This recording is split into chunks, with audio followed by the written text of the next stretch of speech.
Hey, I'm Ange. And I'm Beck. And we are the Gold Diggers, because we believe there's gold found in everyone. Everyone is unique, interesting and exciting with a great story to share. And we aim to find it.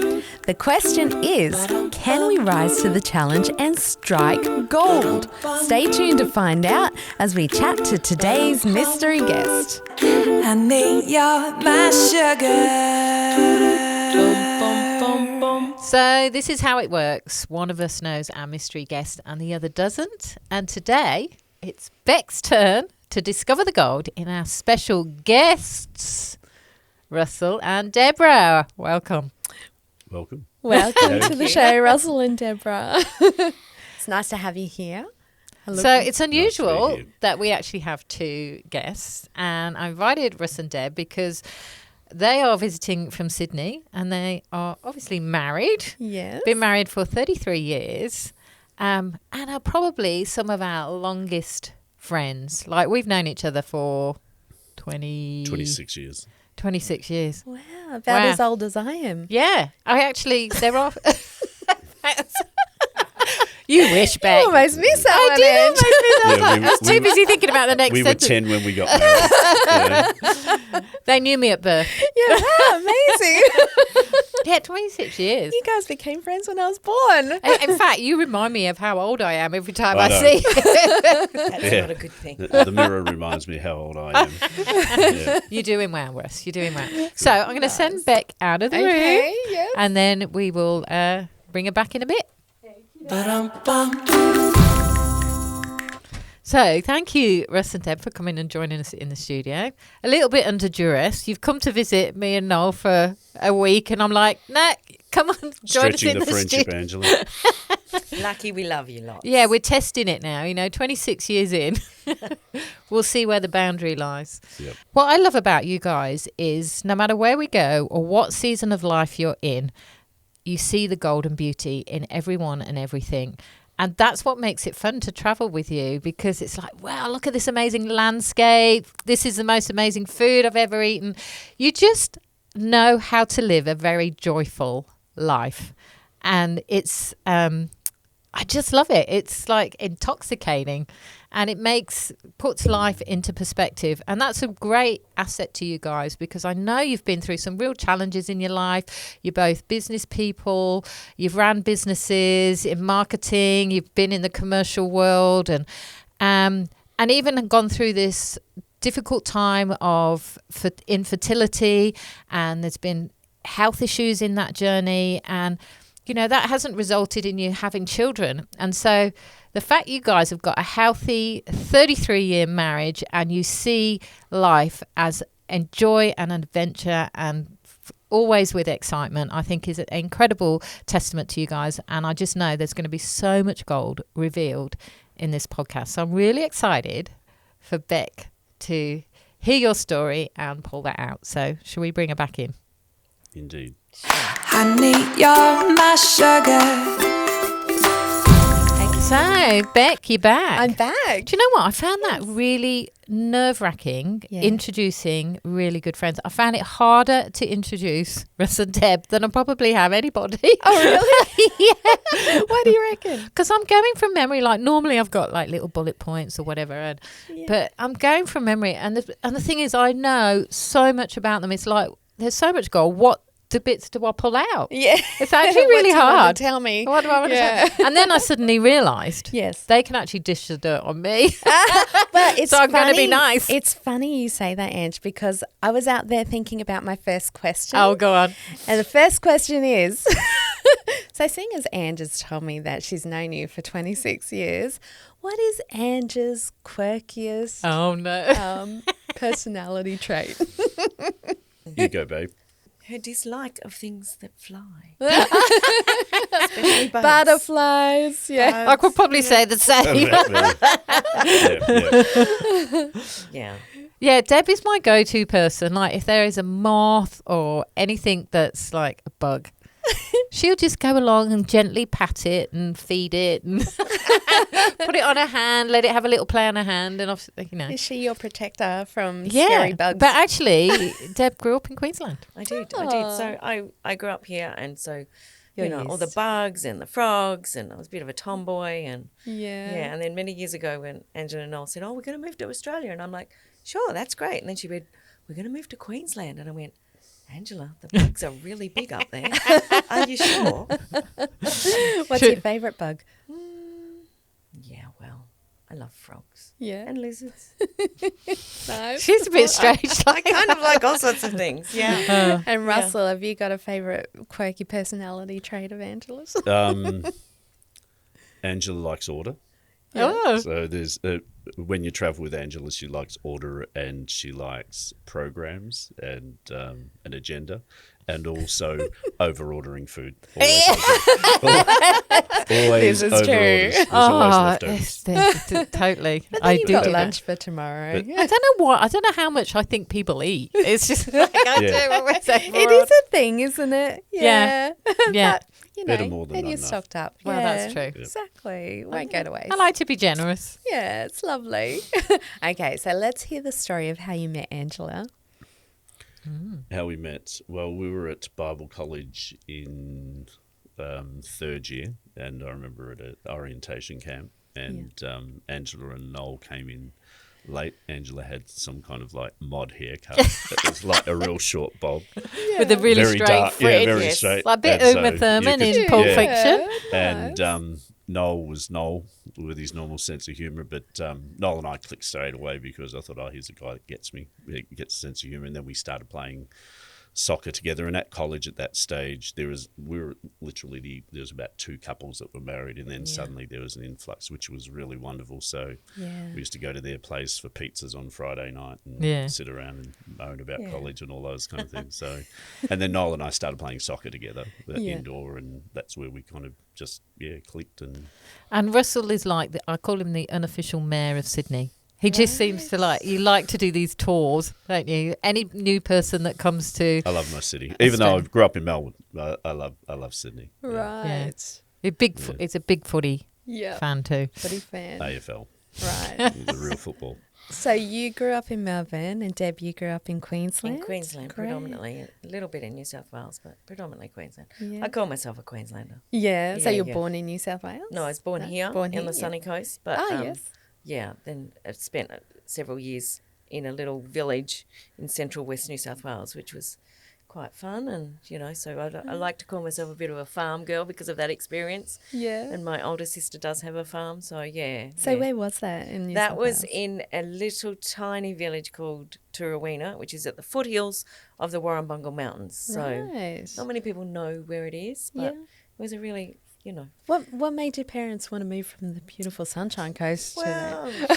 Well, my father's question. brother was down there, and a bit more space, a bit more, Yeah, so they had a bit of land. a little bit of land, a little Yeah. bit more, which I was so grateful for because suddenly I had a couple of cows and chickens and an orchard and Beautiful. Yeah, so it was lovely. It was Farm lovely. life's lovely. Yeah, yeah. And then from there, where did you go? So I came back to Queensland, Yeah. and then not long after that, I met and married Russell and moved to Melbourne. Okay, so Russell, you grew up in Melbourne. I grew up in What Melbourne. was that like? Fantastic. Yeah. I didn't know anything else other than dreary weather and sport. Yeah. So So you're in the city. I was kind of about Melbourne?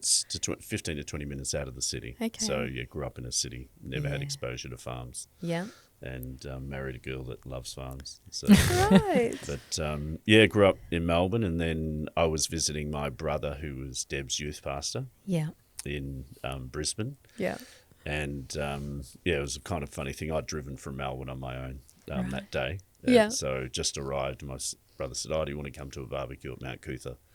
And I said, "Mate, I've just driven. Like I think my last stop was Moree or whatever." And, That's a big drive, I isn't said, it? Yeah. And he said, "Oh, just come." And then sat down, and Deb and I got talking. I thought, she's a nice girl, and she asked me how many kids in your family. Yeah. And I was really embarrassed. I went, 7. And she 7. said, "Oh, is that all?" And I thought, "What do you mean, is that all?" And she had 11. And then, Oh, wow. Damn. He sort of went, So it was "You've got it was 7." kind And of I a went, how many? it was a whirlwind romance, but and then the following weeks we met on the 13th, and I stayed around just before New Year's, and we went out a few times and met in December. We were married April Fool's Day, so we got married very quick. ADHD, just no patience. Right. And did people believe that you were married? Oh, everyone thought it was shotgun and all that kind of stuff. There were rumours going everywhere. It was like April Fool's Day. There's none of that. Exactly. None of those shenanigans. And but what had happened? So we met, and then I thought I think this is the girl, you know. Right. And so I flew Deb down to meet my parents, and she met my parents. Mum and Dad gave the thumbs up. If they'd have said thumbs down, I would have bailed. But they really liked her. Then I asked her to marry me in Melbourne, went back, arranged a wedding within 2 months, and amazing. Right. So you really off to the races. knew. So and it was You don't hang about when you make a decision, do you? Though? just do it. No, well, you know. How old were you? You were 19 or something? I was almost 19. Wow. And I just Yeah. turned 21. Yeah. Right. So 33 kids. years later, we're here. Amazing. It was a good decision then. It was. So growing up in big families, tell me a little bit about that. So you grew up with 7, Russell. You grew up with 11. 11, yeah. What number in that 11 were you? The baby. We're both the babies. You're both the babies. Yeah. So that in itself is a bit of a challenge because you're the babies, aren't you? And How'd you handle having all those older siblings plus parents telling you what to do? Yeah, well, was our normal, wasn't it? yeah. And then all the older I didn't siblings respond well to that. And thought we were spoiled Yeah. because we're the babies. The But it's like, babies, well, yeah. we're the, you know. as I've said, I thought Russell was my second name because there was always an expletive before it. Honestly, I was literally when my mum met Deb's mum, she said, just pray that the children, when they have children, they're not like Russell. And Deb's mum's really gracious. She goes, you don't mean that? She goes, no, I'm serious. you need to pray that they're not like that kid. Okay, tell me a story. I love hearing these There's stories. many stories. Locked my mum in the roof when I was 4. That'll do it, yep. She got up to, there was a leaking hot water service, so I decided to drag the ladder away, and Mum was stuck in there the whole day on a So your name became 40-degree heat. Bleeping Russell. Oh, everywhere. Yeah. Everywhere. You know, I used to draw eyebrows and moustaches on my sister's dolls and stuff like that. So I was just on. I was That's always really on. annoying.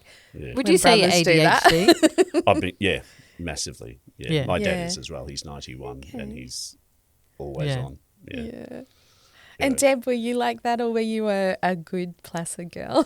I was a good girl. I didn't do crazy things like brand the cat. Russell branded his cat Oh, once. how did you do that? Heated up a knife on the stove and then just pushed it onto the cat. He'd been watching cowboy movies where they brand the cattle and, you know. Oh, really? So it was purposeful? Yeah. Now you're it a was cat lover. premeditated. It was premeditated. Yeah.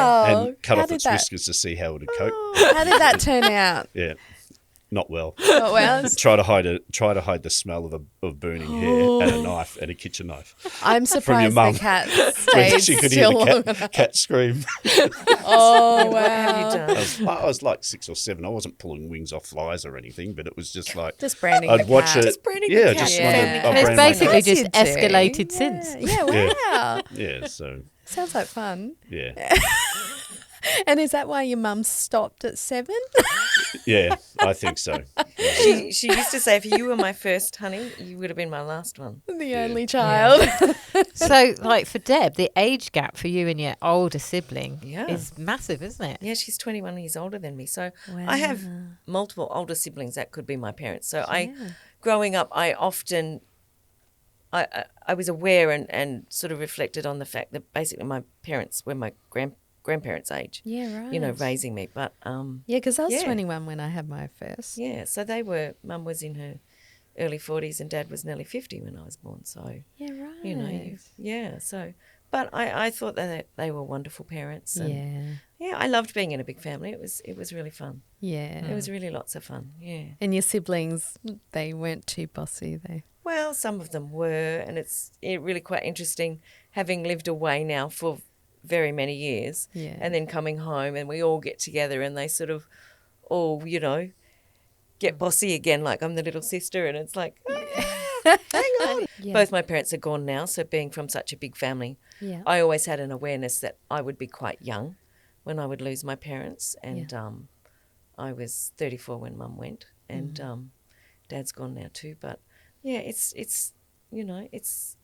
I feel a bit sad for people that don't have a lot of siblings. Because I go, I am so blessed with so many. That's Yeah. right. And then.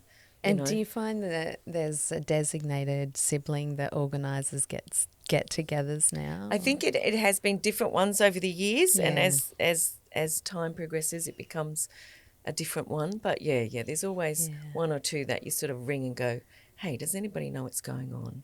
Yeah. For so-and-so's birthday, or, Yeah. what are we doing for this Christmas? Or So what occupation did your parents have?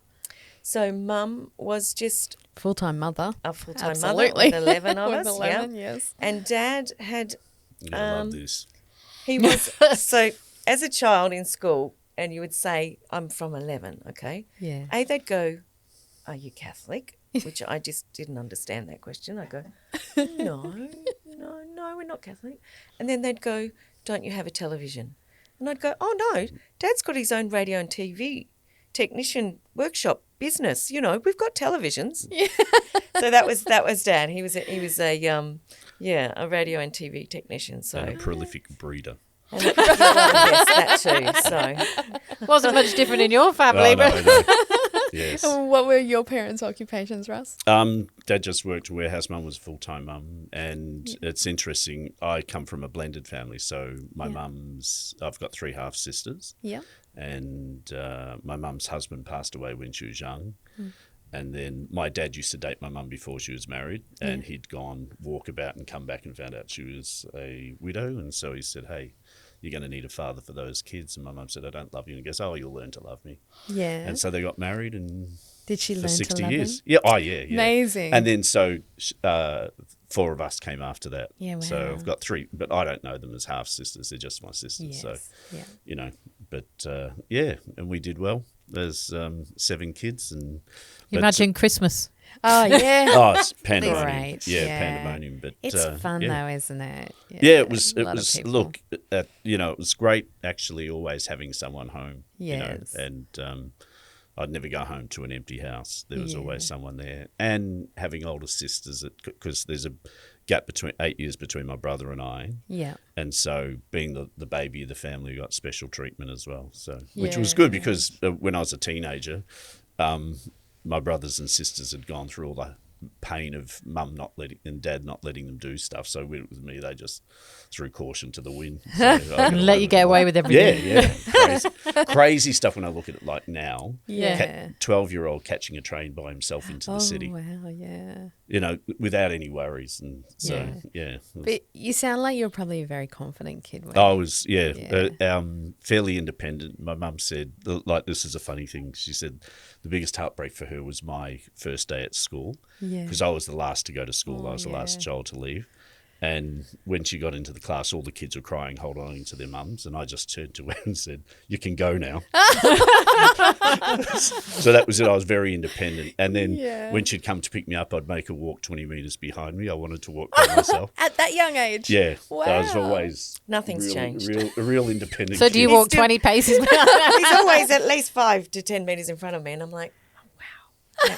Yeah. Too bad if I got, fell over or something, you wouldn't even know. You just need a buzzer to buzz him when you need him. Cattle prod. But yeah, they've Branding remained married for 33 years. We have indeed. Yeah. So when you got married, what would you say the secret ingredient is of your 33 years together? Compromise, I think, is a big one. And being selfless. Deb's probably more selfless than I am. And being And great that was the friends. thing, You've got to be good friends. Yeah, Yeah. having really good mates and having a good laugh. And once again, our faith is central to that as well. Yes. So shared values, all those kind of things. So we come from similar families, grew up similar ways, grew up in the church, all those type of things, I think. So there wasn't a lot of that cultural stuff that you have to deal with, like people trying to understand. grew up on We the just, same and we knew values. the dynamic of dysfunctional families, large dysfunctional Yeah, families. and the fact that we'd both come from such big families, you didn't. I think if your partner had been from a normal sized family or even a small family, an only child, you wouldn't have gotten that dynamic and the politics and the craziness of big families, which is just normal. Yeah. So, yeah, I think There's still some things like Deb was from Queensland, it's a different animal to growing up in Melbourne. Yeah. And her family's a family of huggers. Yeah. Where my family wasn't a family of huggers. Yeah. So that was a real weird thing. People starting to hug me. I'm thinking, this is just a bit odd. We're huggers. Yeah. So, just that kind of stuff. But by and large, the shared values were probably the crucial part of it. And just understanding what we kind of in the same direction. Saying that we're like so young, we really... you're full of ideals and stuff like that. And you grow whatever, together, but don't you? you Very do. young. And so, we build our life together. And So was it long after you got married that you went to the Bible college together? 5 years. 5 years, Okay. Yeah. And it was always on the agenda anyway, Right. that eventually that would happen. We had that, and Deb didn't like come kicking and screaming. It was basically when any excuse to get out of Melbourne would have been good. Any excuse to go north and find some warmer weather. Yes. Oh my goodness, yes. Yeah. Yes. 5 years in Melbourne was enough. And I didn't realise Cold. Yeah. Grey, Especially coming from dreary. Queensland. I know. Like it's bright up here, even on an overcast day. So you kind of compromised, didn't you? Like Queensland, Melbourne, you ended Meet in in the middle. Yeah, it's the perfect compromise, Sydney. It really is. And I didn't realise, because I thought, Deb, when we got married, I thought, boy, this girl whinges. She goes, doesn't the sun ever shine here? It's always cold. And Deb was working as a florist then, and how come my feet sting in the shower? She had chilblains and stuff like that. So and I was just like, boy, she's a whinger. And, I'd grown up in dreary weather. And then when we moved to Sydney, it was like, how good's the weather? Every day was like sunny during winter and stuff like that. And it was, and then the penny dropped where she'd come from Queensland at a beautiful climate to go into this really horrible climate in Melbourne. So, right. so And what was the goal for Bible college? What did you... just to do it. Yeah. Yeah, I just knew it was... So you didn't become pastors? No, I could never see it in my nature. I actually laugh at the thought, because if you know Russell... done No, it was not... I wasn't geared for that. Even when I went to college, I couldn't see myself... going into ministry. My older brother's a minister, and we're chalk and cheese. He's very compassionate. Not that I'm not compassionate, but I mean he's probably a lot more tolerant and patient than I am. And you're quite black and white about things, aren't you? As I get older, you're just realising there's a bit of grey, but by and large, probably due to my ignorance, pretty black and white. Yeah. No, I love that about you, because you're confidently you know who you are, you know what you believe, what your values are, and you stick by them, really stick by them. Yeah, I hope so. Yeah. So once you finished in Bible college, where did you go? What led you next? Well, we stayed in Sydney. Yeah. And the first thing we were going to do is go and have it. We hadn't travelled internationally, and that was always on the agenda. Yeah. And so our first trip was to England to visit Angela and Noel together. It was the first overseas trip in 98. Well, it was actually Noel took you, didn't he? Noel took me. He was going to a wedding, and so he said, do you want to go? And I was actually offered a church in England. Right. No idea what they were thinking, but anyway, it was one of my brother's mates, and he said, hey, come on. And I did have a great affection for England, which was weird because I hadn't been there, but something drew me, and heritage, whatever it is, and got over there and thought, no, this is not for me, but had a taste. It's too cold. had a taste of Europe, and then when we got back, I said to Deb, we've got to go next year. That was the plan. The first thing was to get back to Europe, and so we went back. These guys were in Miami at that stage, so we stayed with Noel's parents, and then we headed off for, I think it was a couple of weeks around Europe, and did the whole usual thing on the bus, seeing all the Western Europe. Got back to the UK with these guys, and you really caught the travel bug from that point on, didn't you? Always had it. Because the interesting thing was Noel was the first person to ever. You never had been outside of Australia at that point. So how old would you have been? And that's a funny, kind of quirky thing. I had a passport, and I was offered a job in America when I was 18. Yeah. And then my boss convinced me to stay. So it was really funny when I rolled up with my passport. I had a mullet, right? The people laughed at it. This was like 97. People go, what the hell? Everyone checking me in were giggling, So, but that was the plan, and it didn't materialise. Yeah. And so it was always on my mind. So your first trip was mid-20s, was that right? Mid-20s, yeah. Yeah. And really, it kind of initiated this sense of travel for you. Oh, yeah. And yeah. you've now been American, number of times, travel for work quite frequently at the time. I've been very blessed to be able to see the world. And it's interesting, when I was going to college, I remember someone saying to me, if you become a pastor, you'll, never be able to buy a house, or these things will all be difficult. You'll never travel. And I know you've got ambitions to travel. And I look at that now and I think, I've been to the States probably in excess of 35 times, Wow. Europe probably 15, Yeah. all of Asia. So, yeah. You've actually probably travelled more than we have now. Lucky All I those didn't places listen. are still Lucky on I my didn't bucket listen list. to that advice. Yeah. So Yeah, And right. the beauty is we've been able to. It's not like someone marries someone who's done the Kon-Tiki tour and they come back and the partner's never seen that part of the world. Deb and I have actually travelled together, and so it's been those kind of discovered it together. joint experiences. Yeah. That's great. Yeah. Yeah. So, in your marriage, what would you say is probably the most challenging thing that you've had to come across? Do you want to go? So we're both from huge families. Yes. We got married very, very young. So we were like, right, we won't have kids till we're 30, And then we got to 30 and I had major health issues, and which resulted in fertility issues and 10 years of surgeries and IVF and all sorts of things, and we were never able to have children. Oh. Yeah, so, which is quite ironic when you think about how quickly we got married and people were thinking it was a shotgun wedding, and then, Yeah. Yeah. it eventuates that we actually can't even have any of our own children. But Yeah. I think that's why God blessed us with such big families, because we have so many nieces and nephews between us, and great nieces and nephews, and Surrounded by family. surrounded by kids and family, and It must have been heartbreaking for you, though, with Oh, the it ideal was. of having children. because it was sort of my lifelong goal. Yes. Was to be a mother and to raise a family, and Yeah. So yeah. how did you process that? How did you get through that? Well, I think it's you still have your moments where you think, well, I don't think you ever really get over it. But we have great friends that we've been, like you guys, Dara, and, things like that. We've been able to be involved in their children's lives from birth to, Yeah. Just adulthood. like being on this journey with you, you see the highs and lows of it.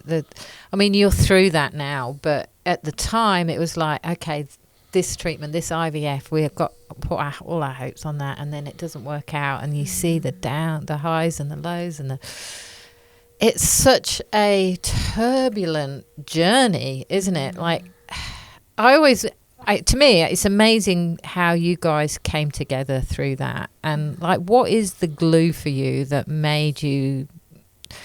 I think it would be the breaking of quite a lot of people's relationships not to be able to have kids. Yeah, we had that feedback. I think we're on IVF number 4. And but one of the nurses nurse said, sort of- oh, what number is this? Thinking, it's like a first. And, is this your first time? No, I know this number. She go, and you guys are still together. Yeah. Because it breaks. Yeah. But I think it probably was harder on Deb than probably on me, because up until that stage, you do assume that you're going to have kids, but I'd always kind of seen them in being immature as like glorified pets. It's like, because people bring their kids out. Oh, my kid does this, and it's like, he's really impressive, and I'm not impressed, mate. Like my mate was with his kid juggling a soccer ball. I said, everyone can juggle a soccer ball. If the kid can fly, I'd be impressed with that.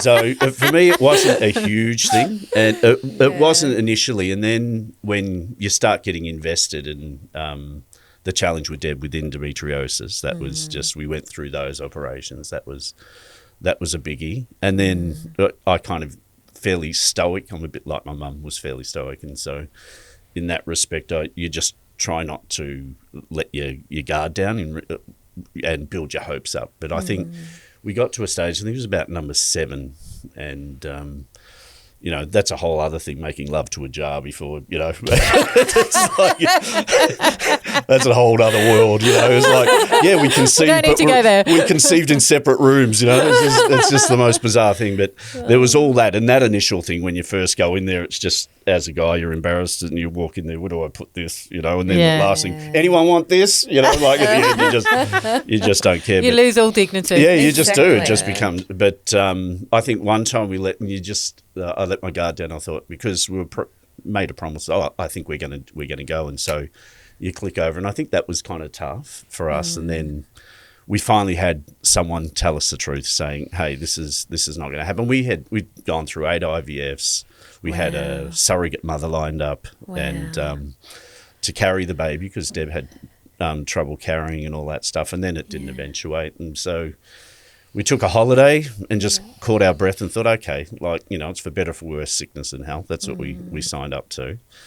And you just look at it and say, okay, we can look at all the downside to this, or the upside is that the fact that we don't have to fund kids through high school and primary school and all that stuff, and have them break your heart when they hit teenagers and those kind of things. So, and then it means that we've got freedom to do other things. So we're not locked into one place. So we've lived in 3 cities, and you know, being able to do those kind of things. That, so rather than look at it, okay, would it be ideal to have, it would have been great to have kids, you know, but you kind of just come to, well, we've got each other, and we enjoy each other's company. We've been together this long without a kid. We don't need that to kind of fulfill us. It's a pivot, isn't it? Like you're going, your life is heading in one direction, but you realise that's just not going to be possible. The ability to be able to pivot and think, okay, I need to focus on other things and look to a future in a different direction. And you guys were able to do that. I know it took a bit of time. Yeah, look, there was a lot of, more so I think for Deb,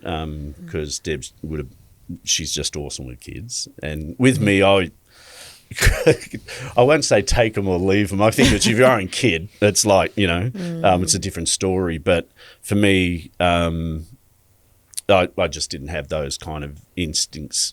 I found sometimes kids being quite annoying, you know. So I thought, but I know if it's your own, it's a different animal and stuff. But you're quite different personalities, and I see that as probably very complementary to each other. Like Deb, I would imagine you're a great feeler, and you would have felt the heartbreak and the emotions of wanting to be a mum.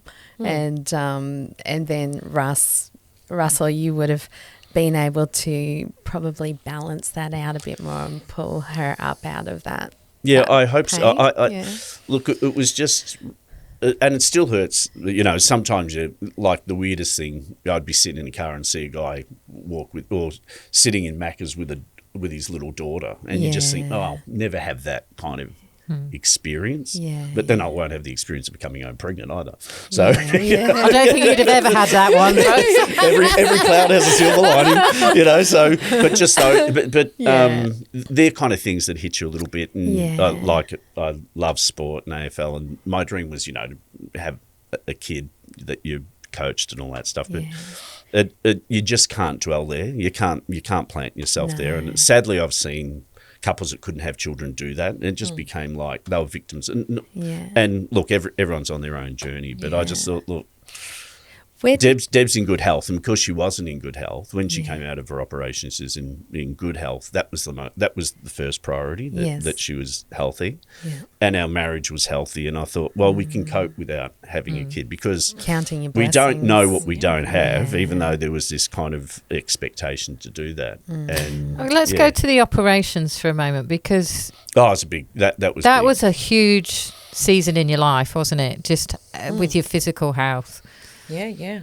Like, I know that there was a number of times where you actually nearly died as a result of the operations. And I've got a good friend, and she's a nurse. She's a theatre nurse, and she's very much like us. She just calls a spade, and you know, if you're friends with a nurse, careful what you ask, and you don't get sympathy unless, you know, you've chopped your legs off and you're bleeding out on the floor, sort of thing. You're not going to get sympathy for minor things, but so to wake up in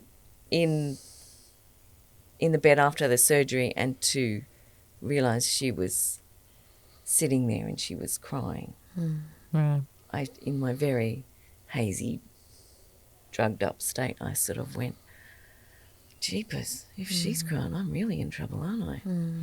So the surgery was for endometriosis, wasn't it? It was to remove that, and it turned out to be a lot worse than what they'd anticipated. I ended up with 2 surgeons in there because I needed not only a gynae surgeon, I needed a bowel surgeon to remove a large chunk of bowel as well. That was too diseased to save. And then when they're in there, they discovered other things. They called another surgeon in from, the neighbouring theatre and went, that doesn't look good. And he's like, yeah, that needs to, her kidneys don't look happy either, but please don't do that today. You'd probably kill her. Oh, wow. So anyway. And So it just was, every time they would stand at the end of the bed and be, well, what else have you found now? And then they'd go, but you'll recover because you're young and healthy. And I would lie there going, oh, yeah, good. You just told me this is wrong now and you've got to try and do this as well. But you'll recover. You're young and healthy. And I'm like, oh. What part did your faith play through all this time? It was essential, yeah. And it was, I think, having grown up with a strong faith, and my mother was especially a big influence on me. I think she always taught me to count your blessings and find the good thing. There's always someone worse off than you, and there's always going to be someone better off than you.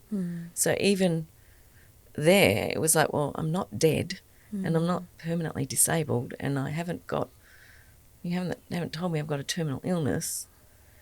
Do you know what I mean? So yeah, I think that was just having that strong foundation in faith and that strong philosophy of my mother's to always count your blessings and always find the good in any situation. Right. Yeah. And for you, Russ, what was it like watching Deb go through this? it was a difficult situation. So what happened is Deb thought she had irritable bowel syndrome because that's what everyone's and then on further investigation she had endometriosis, and the endometriosis was strangling her bowel. And so we went and saw and this is just the blessing of having people around you that were in medicine and stuff like that, and I can see the hand of God kind of through this whole process despite the terror that we were experiencing at the time. But so Deb was referred to he's now Professor Alan Lamb, who's he was the chair of the World Endometrial Society at that stage, so foremost expert in the world at this, and based in Sydney, which we were very fortunate. So we saw him, and it was on the day of 9/11. Deb had her first laparoscopy, and I was asking for guarantees, and he said, after I saw last night, he goes, there's no guarantees, but he looked and he said, okay, this is the worst case I've ever seen in my life, ever. There's only been one after that he saw, and he said, this is what's known as a disaster, and he was trying to do that in his bedside manner, but he said, this is really complex because it had spread throughout. And then so Deb had to have a bowel resection, 30 centimetres of bowel removed, vaginal wall, kidney reimplantation. There's just so much stuff happening. Wow. And so, when she was on the bed and Kath was crying, so I come through. And fortunately, the hospital, before we went in, they prepped me and said, when she comes out, this is what she's going to look like. There's going to be tubes everywhere. There's going to be noises. Just be prepared to see tape. Her head will grow into like the size of a basketball, which it did. And just because of the fluid, and just be prepared to see a different person. So came into that, and then it was interesting. Kath, her friend, who is really hard theatre nurse, and she was crying, and I'm like, hey, what's the deal? She goes, oh no, it's all okay. But that must have she said Deb's heartbeat was at 180. She was at about 38.5 in temperature, and she was bleeding out. So faith, just prayed our heads off and got everyone to pray, and then next day she kind of stabilised. And so we were very, very fortunate, because I wouldn't have had a wife the next day, and that's what Kath told me. And so I'm like, what was going through your mind? You're just numb. It's just because you're in shock, so. And, you go through that whole process of shock, anger, rejection, acceptance. And so then she came out and had to have another operation, and got through that. But, getting down to 42 kilos I guess it helps you put life into perspective, though. When you have these kind of near-death experiences, or you're near losing someone, it heightens that sense of how much you value. Immensely. And we had no family in Sydney. So it was just us two and our church family, which were fantastic. But so that was there was a difficulty about that. But I remember going to bed that night thinking, well, God, it's all in your hands now. And went next morning and Deb had stabilised and all that had changed. So I was very grateful.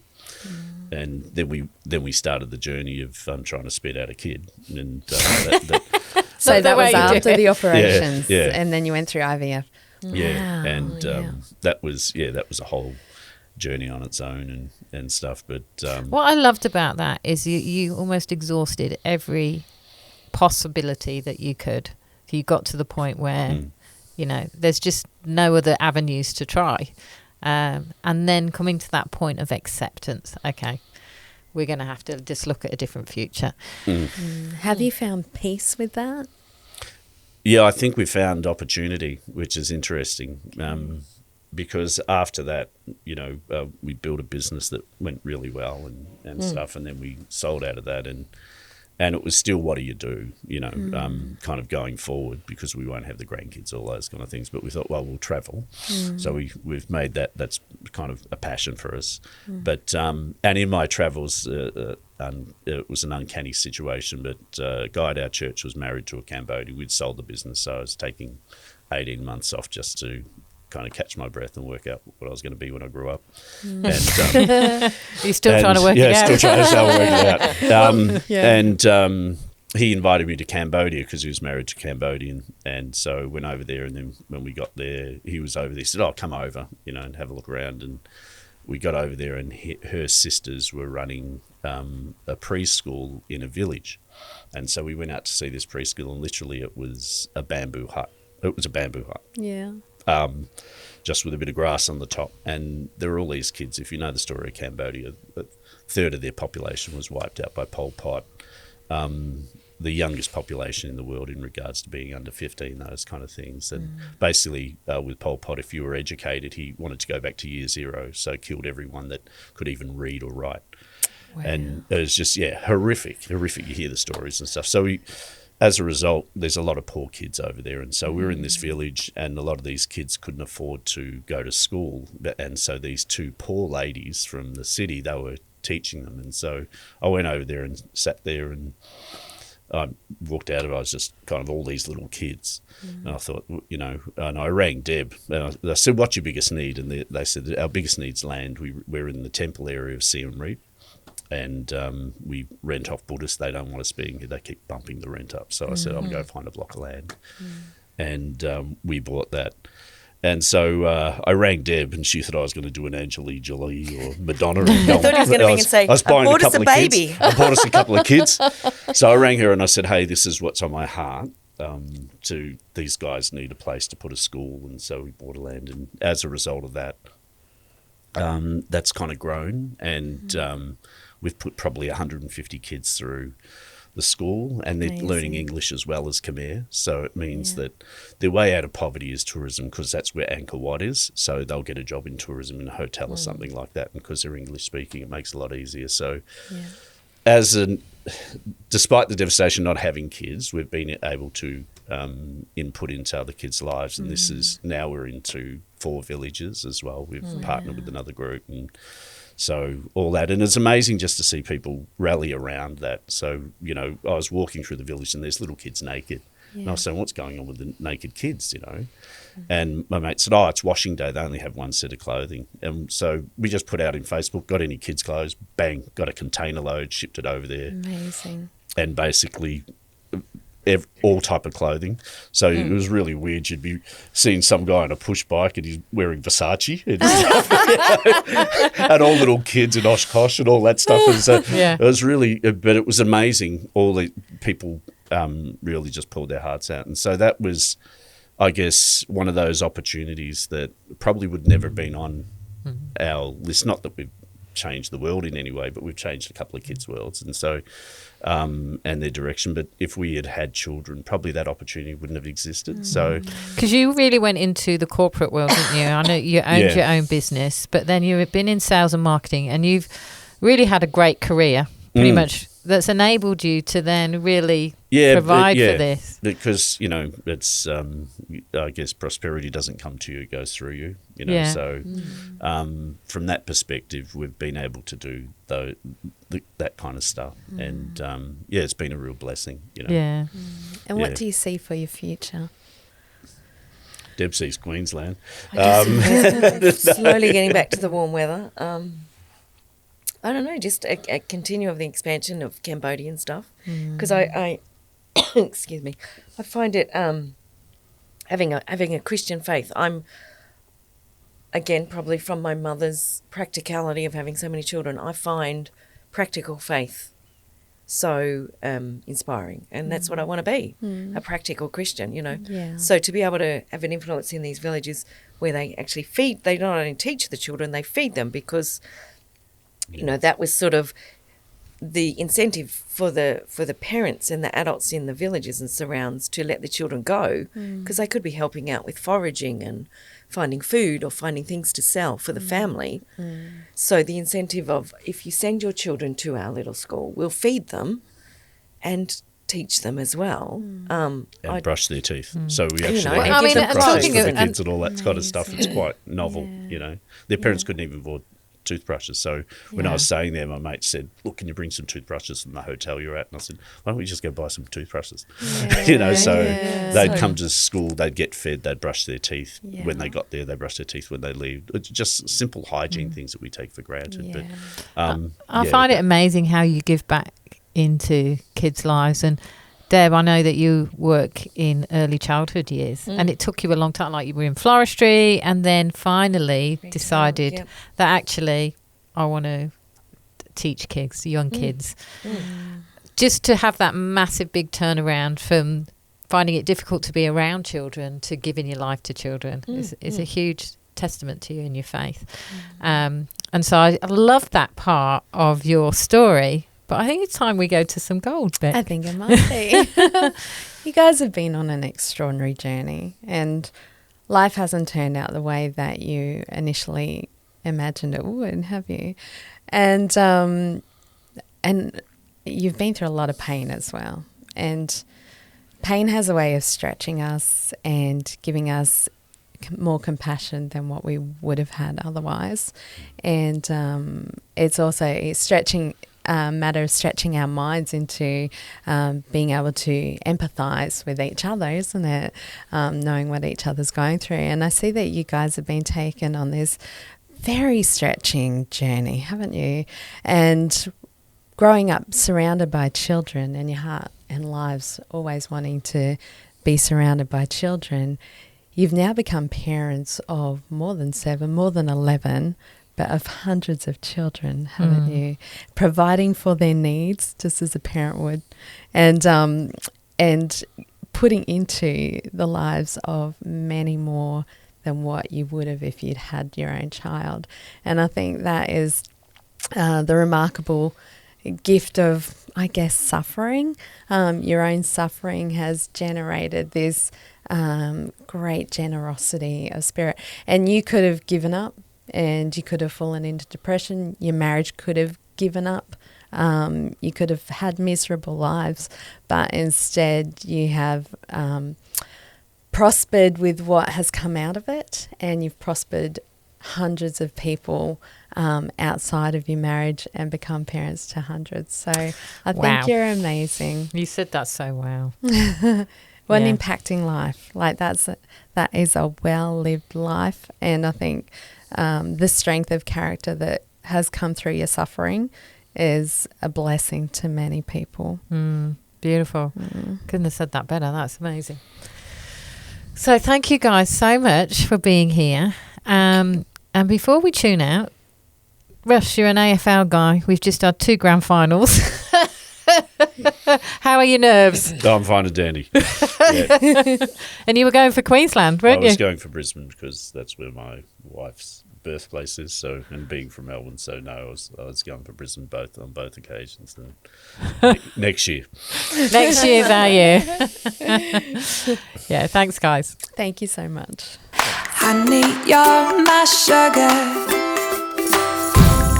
So I could not have wrapped that up any better than you did, Beck. I think you just described them so beautifully at the end of what has been a really heartbreaking journey. Oh, thanks, Ange. It was, they've been through a lot, haven't they? Yeah. Like it's not just the loss of a dream, you know, I think for Deb, it was something she always thought she was going to be, was a mother. You know, it's almost a loss of an identity as well. So to watch that journey for, you know, us as their friends, it was heartbreaking with her. And it's just one of those things where you can't do anything to help. You know, you can be a support, you can pray, you can encourage along the way, but there's no easy solution to those. I think it's hard too when you have this idea of what your life is going to look like, and it seems to be easy for everyone else. Like they would have had friends and family having children easily, or what seems to be easily. Yeah, I mean, they used to avoid Father's Days and Mother's Days. They just found it too painful. Yeah, but it's taken form in a different way, hasn't it? Yeah. And I guess for them to be able to see that and embrace that as their new form of parenting, which is different to what they'd imagined their life would be, I think that's the beauty of their journey, is that they were able to readjust and continue life, counting their blessings and readjusting their life to actually parent hundreds of children that are not necessarily their own, but they've still got that whole desire to provide for children and invest in other people's lives, which they're doing. Oh, and I wanted to touch on the end. I just only touched on it briefly, really, was the fact that Deb is now working in early childhood years. Like, which I think it's like from ages 5, around age 5, she's working with. That transition for her to get to, because she had to study in childcare, to get to that, to actually make that decision, because she used to avoid being around kids just because it was too painful. It was too confronting for them. You know, they would have their friend, like they've grown up with Dara. Dara, our son, they've been his godparents and everything like that. So they've always had this close connection with our son. But kids and families at large, they generally found that quite painful to be around. So I was so impressed and so admire Deb to have transitioned from not wanting to be around kids to now working around them and putting herself into that environment. Because she really is such a nurturer and carer. Yeah, and I think once you've got that mother heart, you've always got the mother heart, whether you can have your own children or not. So she's still got a lot of motherly love to give people.